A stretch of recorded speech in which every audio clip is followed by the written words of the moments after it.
Hello, readers. So I just wanted to kind of jump on here and tell you a little bit about. I can't hardly see with these glasses on, so we're just gonna take those off. Anyways, sorry, it's kind of late, so it looks scary. Don't put me in your fairy tale as the evil person. So we're gonna just kind of talk about fairy tales and the elements of a fairy tale, which is basically like any story that you read. It has those same elements in it, except fairy tales have a few more elements that make it a fairy tale. So let's just look at, let me go to this other screen. I'm so sorry. So, fairy tales, to be able to understand the features of a fairy tale, that's what we're going to look at today. A fairy tale is about magical lands, imaginary beings, and things like that. So it's all about, it's made up, it's not real. Okay. So a fairy tale is usually a short story and it normally has a happy ending, unless you're a fractured fairy tale. It is a far fetched story that would be difficult to be true. So it's like, are there really, is the big bad wolf really going to come to my house and blow my house down? Hopefully not. In 2020, it might have happened, but not today. I don't think so.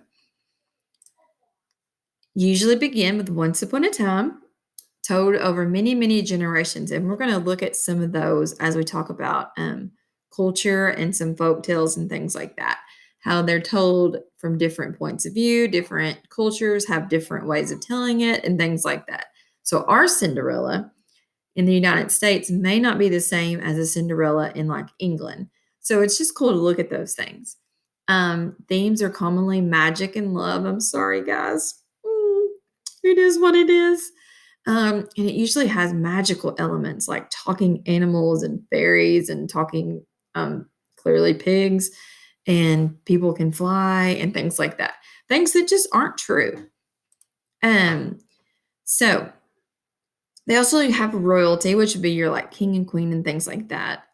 Patterns, numbers, groups. Check out Three Little Pigs, Goldilocks and the Three Bears. And I don't know why it does that, but it's just part of the fairy tale. It has an antagonist, which is the bad character, which is the evil villain. So it usually has some good characters and then the bad characters, protagonist and the antagonist. And enchantments and magical elements. So we always have those things. Common characters, royalty, which is like king, queen, princess, things like that. Talking animals, dwarfs, giants, gnomes, goblins, fairies, mermaids. That's my favorite. Griffins, I don't really know what that is. Anyways, trolls, witches, unicorns, elves, dragons, knights, poor boy and girl. Common story features, kind of like what's it about? What's that main idea? Clever behavior, like somebody's always overthinking somebody else. Good over evil, and human weaknesses, pride, greed, human strengths, kindness, bravery. We see that in a lot of fairy tales. Guardians, such as their fairy godmother, and in Sleeping Beauty, we see the little fairies that take care of her. Monsters, young versus the old, and magic keys, words to enter secret places, just all those things. A fairy tale has a beginning, a middle, and an end, which is kind of what we're looking at today. There are many famous fairy tales, and we've been talking about quite a bit of them. I think that was all I needed from this slide. So let's go back to your work for today. So today you're going to be still working with Princess Hasn't. I can't even say that right now. And you're going to look at the elements of this fairy tale. So my little video that I'm making is going to be right here. I hope it's not a weird face rah, or something like that, because then you're going to use that in your fairy tale. Anyways, so we're going to go through those elements. So let's look at the first one. The characters. You have to have characters in a fairy tale. Otherwise, it's going to be a very boring story. Sorry, but it is. So list the characters that were in the story that you read today. The setting. The setting is, where does the story take place? And look, I put details, details, details. Because if you put, and it happened outside. Okay, well, tell me about outside. Was it dark? Was it stormy? Did the stars shine? Was the wind blowing?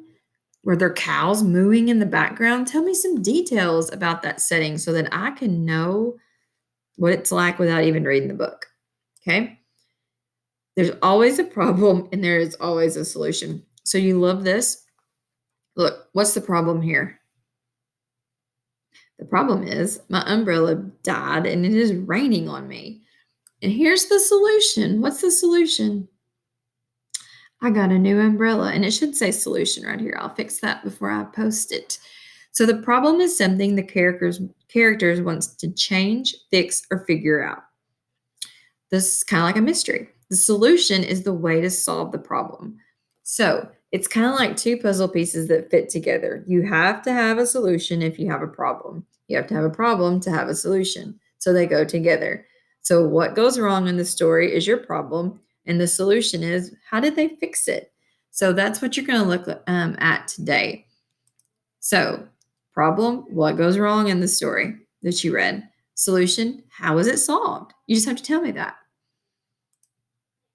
Now, magical elements. Did the story have animals that talk? Did the characters have magical powers? What was magical about that story that made it kind of far fetched? So put that there. And the happy ending. Don't just tell me yes or no. Tell me, did it have a happy ending? Why or why not? So, yes, it was happy because. No, it was not happy because. So please just give me those details because we are going to work over the next few days on writing our own fractured fairy tale. And so you have to have these elements in it to make it really good because you just like I'm thinking about having a contest and seeing like whose story can be the best. And so I will be looking for all of these elements in your fairy tale. So we're going to start writing that tomorrow on Wednesday. And we're going to kind of go through that. So your vocabulary, you're going to just enter in here, your boxes. Make sure you read those sentences like, and when you put the word in there. So let's look at the first one. We use the hammer to blank hit the nail into the wall. Would it make any sense if I said we use the hammer to unusual hit the nail into the wall? No, that is not going to make any sense. So when you fill in those words, make sure the sentence actually makes sense. Because if it doesn't make sense to you, it is not going to make sense to me. I'm going to tell you that. All right. And so your grammar, you're still working on contractions, which is like the words are two words and then so now you're going to have those lovely sounds in your head. So you're just going to be looking for the contractions. So like would not. Okay, we have two words, would not, and we have to put them together. So you've got to find what word would that make if we put them together. Okay, so look for that in there for me. And then your bookworm, that's new. Every day you can do an activity to earn dojo points. And it'll probably be towards the end of the week before I put those points in because I'm grading a lot of different grade levels right now. But I can't wait to see you be a bookworm. And also look on Epic and find a series of books that you like and just read through those. I think that you will really like doing that. And there are quite a few series on there. So you just have to kind of search for them. But anyways, have a wonderful Tuesday. I hope I get to see you guys on the Google Meet today. And some of us I know will be star testing. And we're going to get finished with that this week, I promise. So we don't have to worry about that again and for a while. So anyways, good luck.